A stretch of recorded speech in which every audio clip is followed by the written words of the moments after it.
maîtriser la puissance d'une bombe nucléaire et pourquoi pas alimenter la Terre entière en énergie, c'est le pari de cette équipe de chercheurs canadiens qui travaille sur la mise au point d'un réacteur à fusion.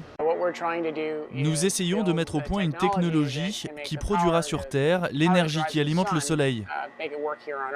Les enjeux du projet sont énormes car cette énergie thermonucléaire est à la fois bon marché, propre, sans danger et surtout potentiellement illimitée. Le réacteur utilise la fusion nucléaire. Deux atomes légers sont alliés pour n'en former qu'un, plus lourd et très chaud. Mais pour arriver à les fusionner, les atomes doivent être chauffés à 150 millions de degrés.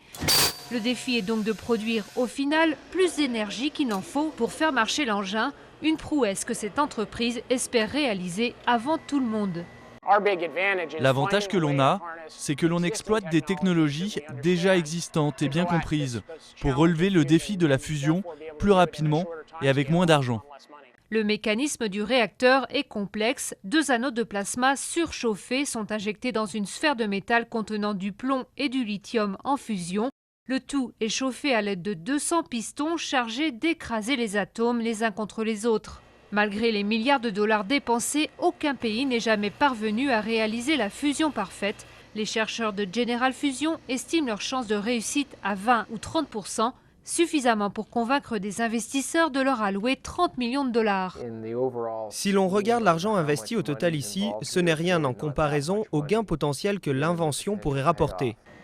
Si tout se déroule comme prévu, General Fusion espère commercialiser son réacteur d'ici 2020. En attendant, les écologistes se veulent prudents. Le défi principal, ce sont les combustibles. Il est encore tellement peu coûteux de les extraire et de les brûler qu'il n'y a pas assez de motivation pour investir dans les énergies renouvelables ou écologiques.